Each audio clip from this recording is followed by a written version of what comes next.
imisi yose urugo rwamagubakwa abantu bahumirije batabona.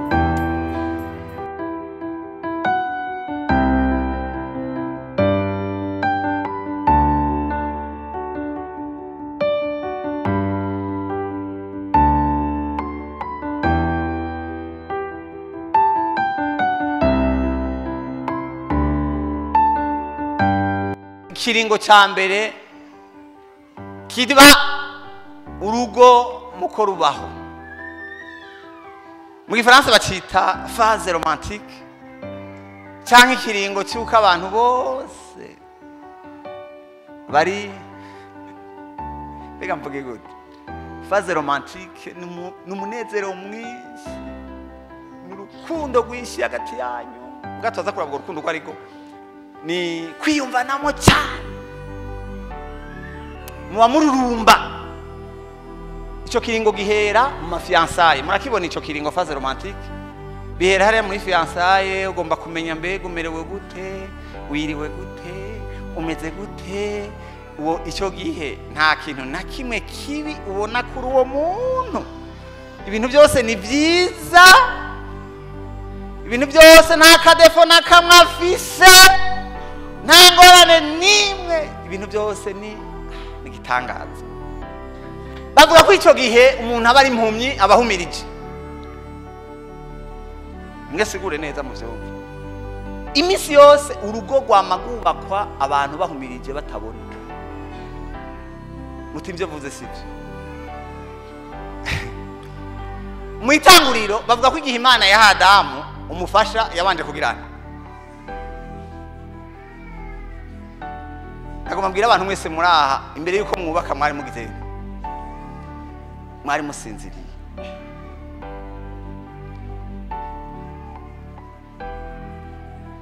Kandi ibyo bihe birakeneye kubaho, kuko iyo udasinziriye ntiwari gutwara urya muntu watwaye. Wabanje kugira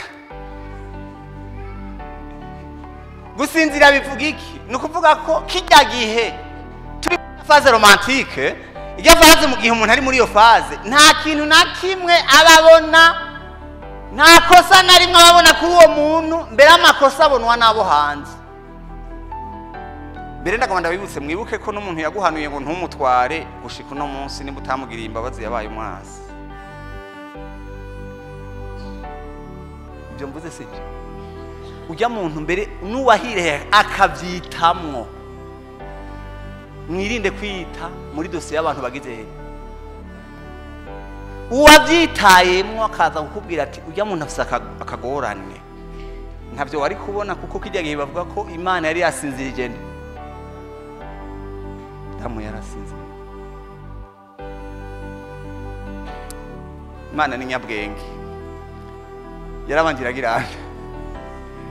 Yarabanjira gusinziriza, iragushira ahantu atakintu na kimwe ugirana ubona.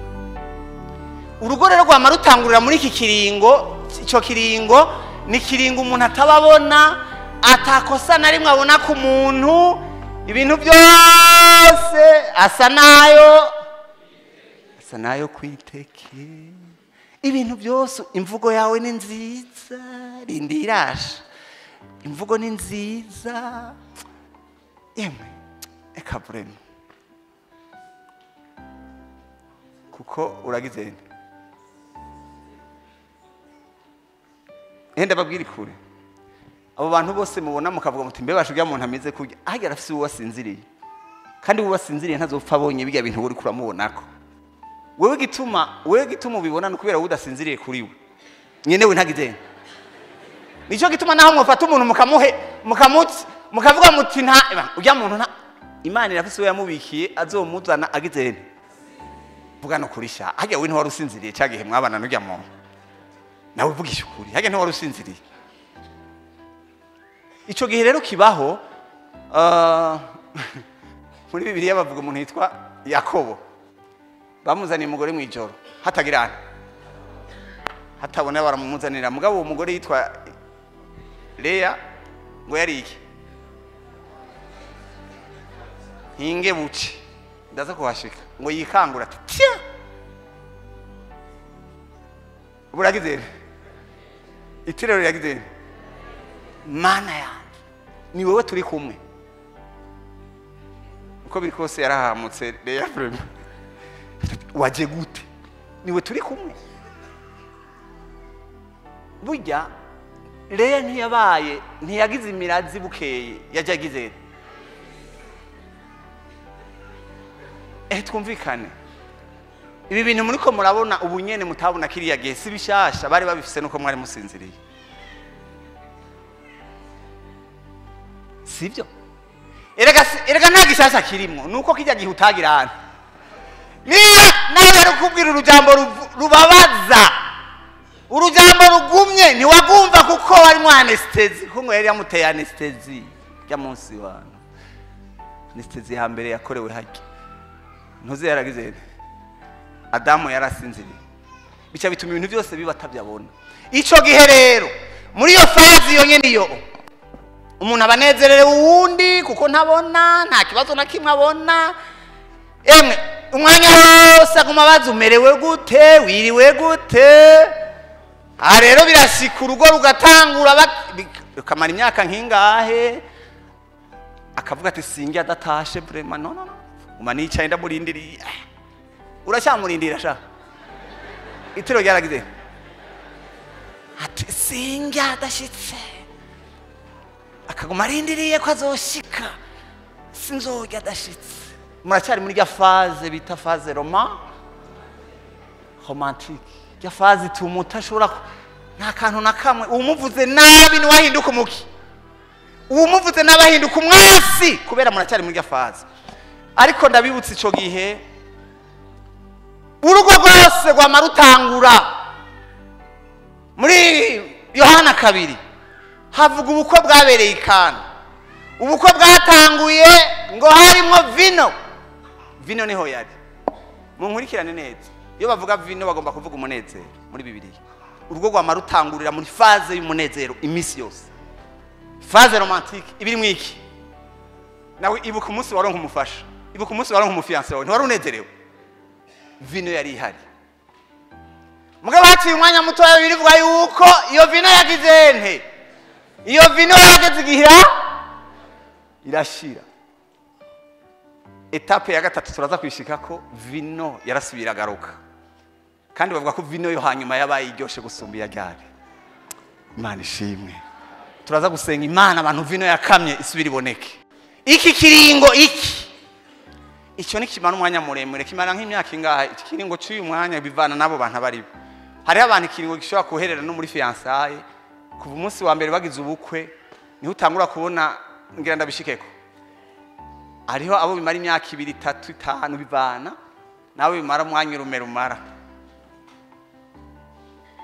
nkira nyene ndabibutse yuko twese ivyo biringo twarabiciyemo nta numwe ataciye muri bibiringo kuko ikiringo kitabayeho ntiwo kubaka reka ndababwira Imana itaguhumya amaso ngo unyegezwe amakosa y'abantu umuntu wese wobona wo musanga kwiki reka nta numwe atarifise mugabo kubera uhumye amakosa yiwe ntayizogira reka mbandanye gato hingerero haci abandanya ikiringo cya kabiri ubwa mbere mwahuye mugize muhumye musinziriye mutabona ubu rero itero ryagize ubu rero binjiye mu gihe cy'uko umwe wese atangura kubaza hewe bavuze ngo bashe mugiye umugabo wanje nimba atavukana na shetani ngo ni muvyara we vraiment kubera iki barageze ahantu atanguye kubona ibyo ataragize ubu twinjiye muri phase bita phase ya confrontation ubu rahagaze ko muhumuka amaso mukagirana twatuntu tutari tuhari anesthesia yagize anesthesia yakuvuye ko ubaratangwe kuba sensible ijambo ryose amubwiye ngumbwiye gute kubera ubu uragize anesthesia yagize kerege yakubwira ntiwagira wari mu anesthesia ngo haje wambwiye gute kandi uragaya nantuze keraga ntavyo wagirana kera ntavyo wumva ubu mugabo kiriya gihe kirya kiringo kijya turiko turajana iki kiringo ngoma ndabamenyeshe mwabantu mwese muraha twese iki kiringo twaragiciyemwo yaho bitaniye ningene ico kiringo bakigera nta muntu numwe nababwiye ko vino yo mu ntango imisi yose yamehera vino yamehera kandi muze musome Bibiliya hariya mu gitabo cya Yohana 2 vino yashize Yesu ari hari, vino irahera kandi Yesu ari hari, ariko ntiheze ngo ntizogaruka. Iyi vino iragenda gato kugira ngo ndababwire rero iki kiringo rero iki kiringo kiragoye. Ngemanuke ni kiringo cha confrontation cyangwa cha désillusionnement, ukuvuga ngo ubu rero amaso uruhunira bagize ngo kandi sha uri watangwe kuko ibyo bakubari ngo kandi sha bari babimbariye kera gihe bavuga ntiwagira ntabyo wumva ngo kandi ngo bakabimbwira nto ubu rero bitanguye kubera ugeze muri fazi mwabantu arongo mandabereke umviriza ndababwiza ukuri.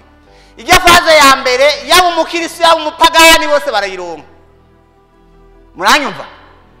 Iyi faze ya kabiri yaba umukirisi yaba umupagani bose barayironka. Faze igira gatatu ni idashikwa ko na bose nimpamvu ashikako.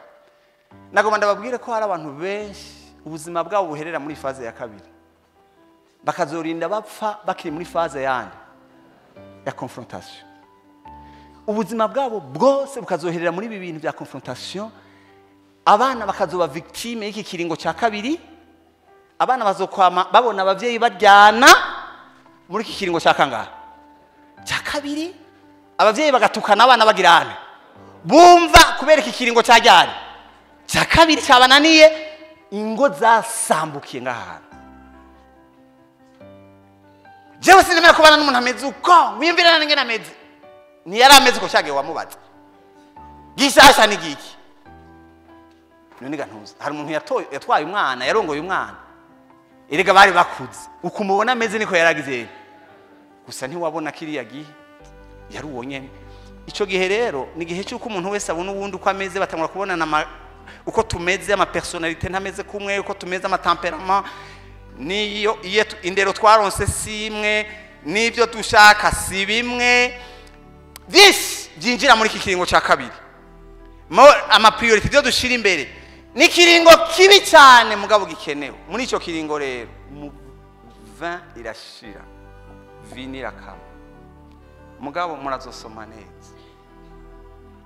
Abantu benshi barataye umwanya hahantu, abantu baramaze umwanya muremure. Hari n'abantu barinda bapfa bakiri muri iki kiringo cya kabiri, batigeze barengana iki kiringo cya kabiri. Imisi yose ari sishobora kwemera kubana n'umuntu ameze uko, sindakumva utamwumva niwe mugirana none umushirahe, umwumva utamwumva niwe Imana yaguhaye suko. Hanyuma ico kiringo rero ari kintu ngomba kuvuga ngaha, ni bande barengana iki kiringo cya kabiri, bande bashobora kurengana ikiringo cya kabiri. Kugira umuntu ashobore kurengana ikiringo cya kabiri, ndabibutse ikintu kimwe. Muri ya phase romantique hari inkundo zitatu zikora. Hari urukundo bita eros, n'urukundo rwo gukunda umuntu wigi sex opposé, urukundo gukundana rwa tirance, rwa rufatiye ku bintu by'inyuma, ni urukundo bita eros. Umuntu akamukundira ukwari, akamukundira kujya kuntu nyene. Kiya kiringo cya mbere rero waramukundira kuntu ameze, kuntu asa, murabibona? Kijya kiringo cya kabiri rero kubera rero bihindutse, rujya rukundo rwa mbere ntiruba rugikora, ani wacha intervene urukundo ruva ku Mana gwitwa agape. Abantu bataronse urukundo ruva ku Mana, iki kiringo ntashobora kurengana, kuko muri iki gihe ntihakora rwa rukundo rw'ibishobisho, hakuru urukundo decisionnel. Ndasubiyemo, igihe nk'iki ntihakora urukundo rw'ibishobisho, hakora urukundo ruva ku Mana. Mwakorino wa mbere havuga ngo urukundo ruragirana, rurihangana, ntirurondera inyungu zago, urukundo rusiporta, wihangana intenge z'uwundi. Ubwo mutarufise ntimushobora kurengana kijya kiringo. Kijya kiringo ntimushobora kukirengana mudafise urukundo. Wa muri kureraguza amakosa ya naka ngo umuha ibihe byo guhinduka, ega nimiko muragira kuri ritme imwe, ashobora no kutazohinduka akazogumuko, uzobipfiramo none. Kijya gihe cyakora mw'abantu muri ngaha, shaka kubamenyesha yuko nico gituma mu rugo hakenewe Imana. Muranyumva? Ubwo rukundo ntirushobora kutaruhawe n'Imana. Si rumwe rw'ibishobisho, ubwo si rumwe kuvuga ngo jewe ngo ndamukunda kubera ameze uko agize. No, bya bindi wahora ubona birahera. kenshi iyo mwubaka hari ibintu bakunda kubabaza ngo mbega ngo niyagwara ngo uzogirana uzomwihanganira ngo niyagira ukuntu uzogirana bakakubaza ibibazo byinshi gusa nyine barazodufasha bya munsi hari ibibazo biba byinshi natugora ko hari ikintu cyangwa hari uwabajije umuntu numva aramubaza ngo mbega ngo uyu muntu hari uwamukurangiye none biba yaramurangiwe iyo bivugira aho gantuza basasiba kuri kanzu ko bamurangiye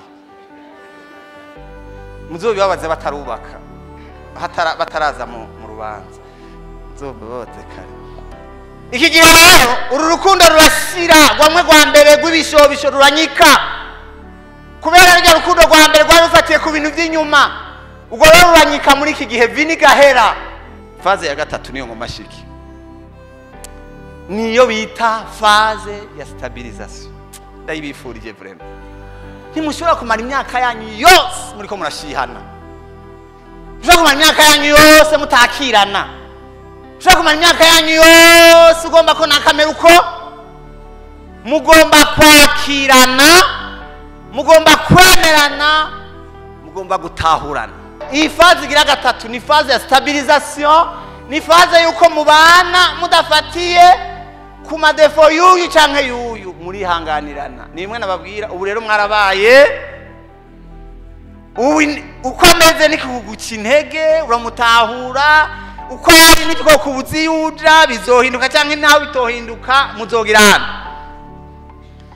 iyo ni faze ya gatatu urukundo nirukira ibishobisho mbwa n'urukundo decisionnel n'urukundo gukwakirana gukwemerana muri ico gihe vino ya mbere vino ya kabiri iraryoha gusumba iya mbere rugiye rukundo rw'ibishobisho nakunda babwire ko atari go gwiza gusumba urukundo ruva ku ngingo wagizene iyo tubanye twarafashe ingingo yo kubana amahoro urukundo uru mugabo nakunda babwiza ukuri mwese rugiye rukundo nta numwe rufise muri we rutangwa n'Imana mbega mwanyumvise nico gituma ntimushobora gushika kuri mwe murabona ingene tumeze umuntu uko ameze ameze ukwiwe nyene none nindazogufasha kubyihanganira n'Imana yonyene cyo gituma hamukeneye Imana mukeneye kuzura mwe muyera niho mushobora kurengana ikiringo ca gatatu ahandi murashobora kuzomara imyaka yose mushihana mukazorinda mupfa iyo abantu bavugumye muri kiriya kiringo ca kabiri twavuze ca confrontation niho urufugumwe rucika deliverance y'uwundi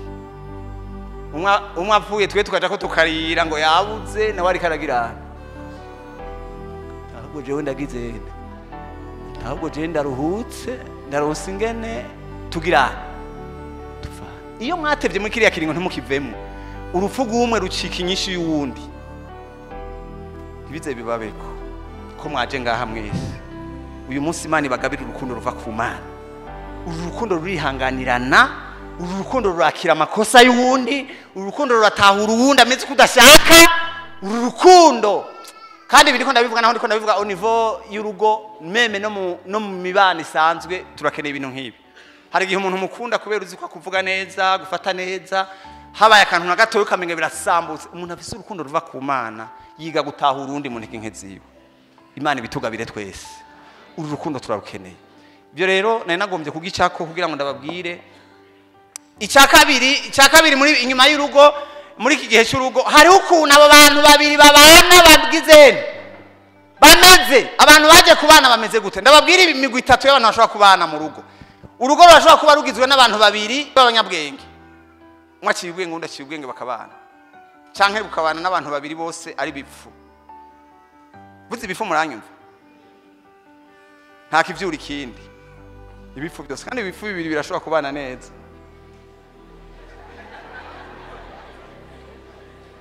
iyo mvuze kubana neza ku masandare y'isi siniko ndavuga ku masandare igihe duheruka ngana nababwiye imiryango ibicapo bya kuri mbwa by'imiryango abantu babana neza mugabo babanye neza mu mafuti barabaho umwe agatemba ntagire ikigirana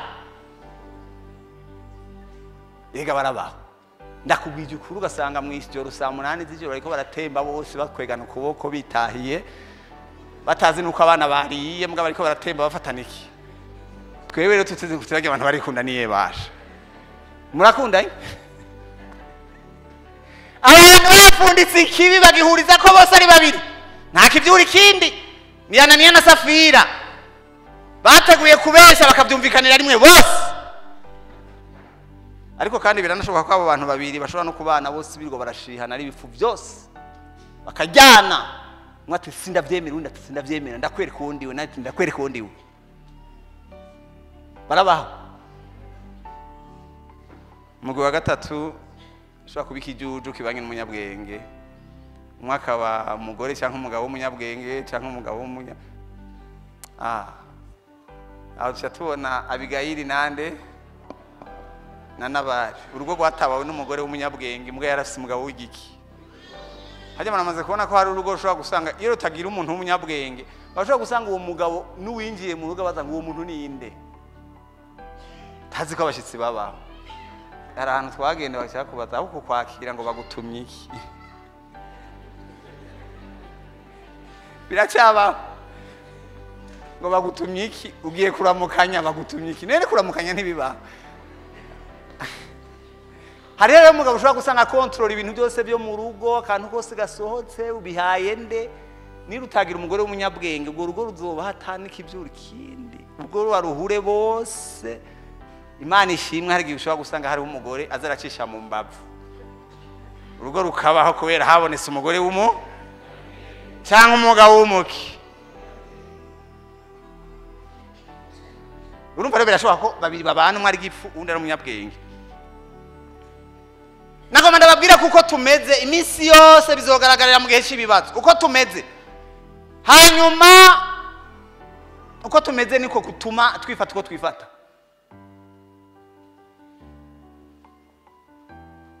Icya kabiri gifasha tukiraha nyene nuko kugira urugo rukomere rumere neza muri cya gihe nyene nababwira, birasaba ko muba mufitaniye imigenderanire myiza. Niki mwabantu, iyo umuntu afitaniye imigenderanire myiza n'Imana biramworohera gutanga imbabazi, sibyo?